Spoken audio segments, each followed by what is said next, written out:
హర్ష కుమార్ గారి మీద ఒకటే ఆరోపణ, ఆయన కుల నాయకుడా రాజకీయ నాయకుడా, హిందుత్వవాద హిందుత్వ వ్యతిరేక ఏంటనేది ఒకటే కామెంట్స్ బయట. ఏమంటారు దీనికి మీరు చెప్పాలి. ఇప్పుడు ఆ, అణగారిన వర్గాల గురించి పోరాడినా ఆ, ఉమ్, లేకపోతే అన్యాయం జరిగిన వాళ్ళ గురించి పోరాడినా ఉమ్, కులం ముద్రేస్తే మనం ఏం చేయగలం చెప్పండి. ఉమ్, ఇప్పుడు కుందాలపల్లి ఉంది, ఉమ్, ఎప్పుడు దాకా ఎందుకు కుందాలపల్లి ఉంది. ఉమ్, కుందాలపల్లిలో వాళ్ళు శవాన్ని మోసుకుని వెళ్తూ ఉంటుంటే రోడ్డు మించి తీసుకెళ్ళడానికి వీల్లేదన్నారు. కింద పడేశారు ఆ శవపేటికని. చాలా గొడవలు చేశారు, అవి చేశారు, ఇవి చేశారు. ఎందుకు? అంతకుముందు ఆ వీధిలో పెళ్ళి అయిందంటే ఇప్పుడు 3వ తారీఖున వీళ్ళు తీసుకెళ్తుంది 14వ తారీఖు పీ గన్నవరం నియోజకవర్గం మీద పీ చెప్పారు. గన్నవరం నియోజకవర్గం.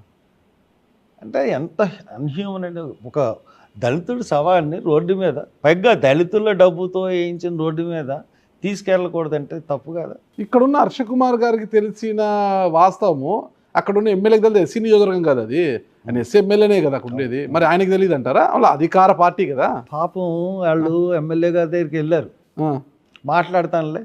ఆ, ఇక్కడ ఎలా ఉంటుంది అంటే అండి, ఎస్సీలకి మా దళిత ఎమ్మెల్యేలు మాట్లాడలేరండి దళిత సమస్యల మీద.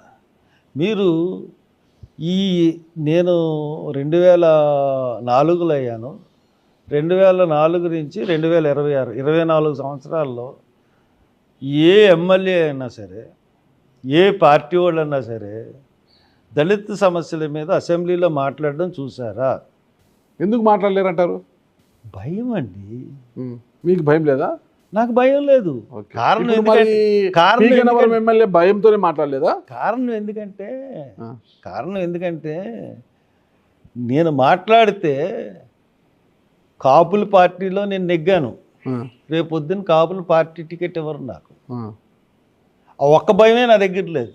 ఉమ్, నేను సొంతంగా తెచ్చుకున్నాను టికెట్. రాజశేఖర రెడ్డిని కానీ ప్రతిగోడిని కాదని నేను సొంతంగా పార్టీ హైకమాండ్ దగ్గర నేను తెచ్చుకున్నాను. ఉమ్, నాకు ఎవడ భయం లేదు. ఉమ్, ఇప్పుడు ఇక్కడ ఉన్న పరిస్థితి కుల వ్యవస్థ వల్ల ఉమ్, ఎలా జరుగుతూ ఉంటుంటే పాలేరులు పెడతారు సర్పంచుల కింద, ఉమ్, లేకపోతే ఎమ్మెల్యేలు చదువుకున్న వాడు అయితే పంపి పెట్టరు.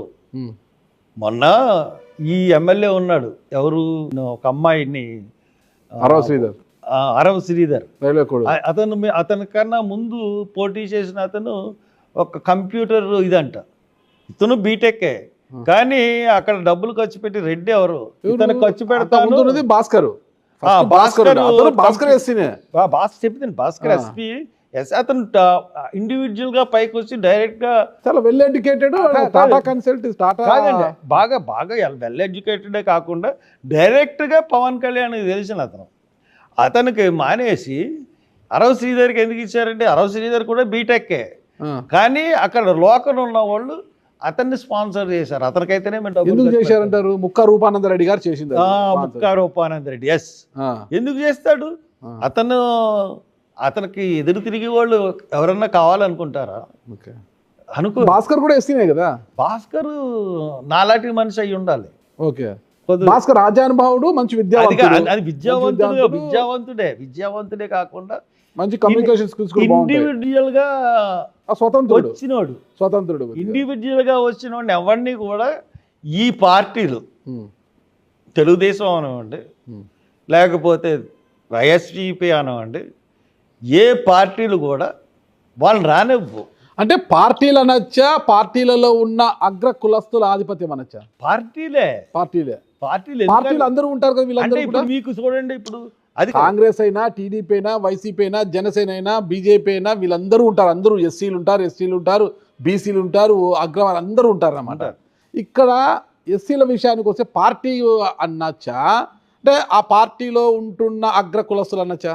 మీరు ఒకటి విషయం చెప్తాను, మీ ఇష్టం వచ్చినట్టు నియోజకవర్గం పేరు చెప్పండి. అమలాపురం ఉంది. అమలాపురం ఎమ్మెల్యే టికెట్ ఎవరు ఇప్పించారండి? అతను సొంతంగా తెచ్చుకున్నాడా? చెప్పండి సార్. ఎవరు బ్యాక్గ్రౌండ్ అంటారు? బ్యాక్గ్రౌండ్ మ్యూజిక్ ఎవరు వాయించారంటారు? అక్కడ కిరానే ఎవరు? అలా కదండి. అక్కడ ఇంతకుముందు చేసినటువంటి ఎమ్మెల్యే చనిపోయాడు, ఆయన మన అమలాపురం పినిపే విశ్వరూప్ గారు మీ ఫ్రెండే కాదు, కదా, కాదు. మొన్న ఆయనే కదా ట్రిబ్యునల్ వరకు. కాదండి, పినిపే విశ్వరూప్ కాదు. పినిపే విశ్వరూప్ కన్నా ముందు కాపులు ఆయన చేశారు, ఆయన మినిస్టర్ కూడా చేశారు. Okay. Telugu Desam party vice president. వాళ్ళ అల్లుడే మన ఈయన ఎవరు, తోట నరసింహం. తోట నరసింహం గారు. తోట నరసింహం గారి బామ్మ కాకినాడ. వాళ్ళ సిస్టర్ని తోట నరసింహం గారు చేసుకున్నారు. ఆయన పేరు గుర్తురావట్లేదు నాకు. వాళ్ళ అబ్బాయిలు ఈ ఎమ్మెల్యేని సపోర్ట్ చేసి తీసుకెళ్ళి ఇప్పించినాయి. ఎందుకంటే ఆయనకి రాజప్పకి పడదు కాబట్టి. అలాగే ఇప్పుడు మీరు జనసేన ఎమ్మెల్యే అన్నారు చూడండి, కాదు ఇక్కడ పి గన్నవరం. అతను ఎవరండి? అతని బ్యాక్గ్రౌండ్ ఏంటి తెలుసా మీకు? తెలీదు.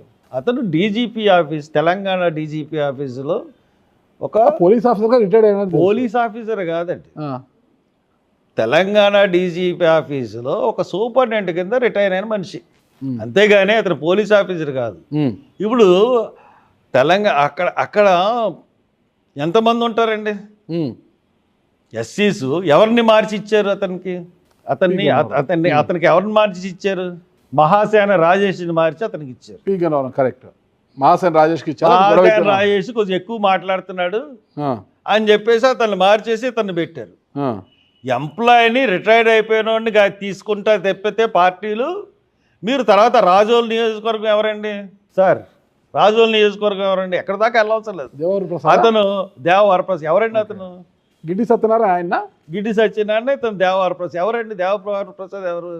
ఒక ఐఏఎస్ ఆఫీసర్, ప్రిన్సిపల్ సెక్రటరీ చేశాడు. పవన్ కళ్యాణ్కి పిఏ కింద పనిచేశాడు. పవన్ కళ్యాణ్కి పిఏ కింద పనిచేశాడు కాబట్టి ఒక ఎస్సీ నియోజకవర్గం వెళ్ళి అక్కడ పోటీ చేయరు అన్నాడు. ఇది ఏ నియోజకవర్గం తీసుకోండి, ఒక రిటైర్డ్ ఐఏఎస్ కదా ఐఏఎస్. అందుకని పిఏకే. ఇప్పుడు Pawan Kalyan, who is Pawan Kalyan? Power star. ఆయన పవర్ స్టార్, పార్టీ అధ్యక్షుడు. Power star.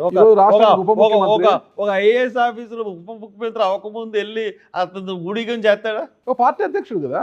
పార్టీ అధ్యక్షుడు అయితే ఒక ఐఏఎస్ ఆఫీసరు ఏమీ ఆశించకుండా, ప్రతిఫలం ఆశించకుండా వెళ్తే చేస్తాడా? మరి ఈయన ఆశించి వెళ్ళాడు. ఆయన ఆశించి తీసుకోలేదు కదా, రామని చెప్పలేదు కదా. ఈయన ఆశించి వెళ్ళాడు, వెళ్ళాడు. ఆయన ఫుల్ఫిల్ చేశాడు కదా.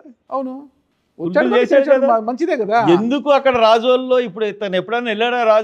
రాజోల్లో ఎంతమంది ఎస్సీలు ఉన్నారు? పి గన్నవరంలో ఎంతమంది ఎస్సీలు పార్టీల్లో పనిచేసిన వాళ్ళు ఉన్నారు? జనసేనలో ఎంతమంది పార్టీల్లో పనిచేసిన వాళ్ళు ఉన్నారు?